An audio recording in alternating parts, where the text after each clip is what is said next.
'Twas the night before Christmas, when all through the house not a creature was stirring, not even a mouse. The stockings were hung by the chimney with care, in hopes that St. Nicholas soon would be there. The children were nestled all snug in their beds, while visions of sugar plums danced in their heads. And Mamma in her kerchief and I in my cap had just settled our brains for a long winter's nap. When out on the lawn there arose such a clatter, I sprang from my bed to see what was the matter. Away to the window I flew like a flash, tore open the shutters and threw up the sash. The moon on the breast of the new-fallen snow gave the luster of midday to objects below, when what to my wondering eyes should appear but a miniature sleigh with 8 tiny reindeer. With a little old driver so lively and quick, I knew in a moment it must be Saint Nick.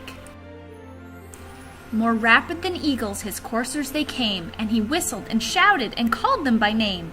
Now Dasher, now Dancer, now Prancer and Vixen, on Comet, on Cupid, on Donner and Blitzen, to the top of the porch, to the top of the wall, now dash away, dash away, dash away all.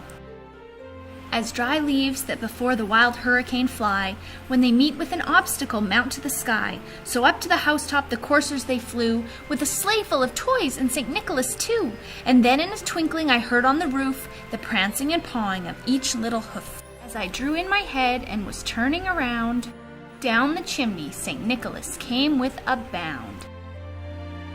He was dressed all in fur from his head to his foot, and his clothes were all tarnished with ashes and soot.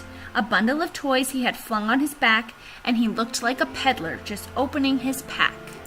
His eyes, how they twinkled, his dimples, how merry, his cheeks were like roses, his nose like a cherry, his droll little mouth was drawn up like a bow, and the beard of his chin was as white as the snow. The stump of his pipe he held tight in his teeth, and the smoke it encircled his head like a wreath. He had a broad face and a little round belly that shook when he laughed like a bowl full of jelly. He was chubby and plump, a right jolly old elf, and I laughed when I saw him in spite of myself. A wink of his eye and a twist of his head soon gave me to know I had nothing to dread. He spoke not a word, but went straight to his work, and filled all the stockings, then turned with a jerk, and laying his finger aside of his nose, and giving a nod, up the chimney he rose.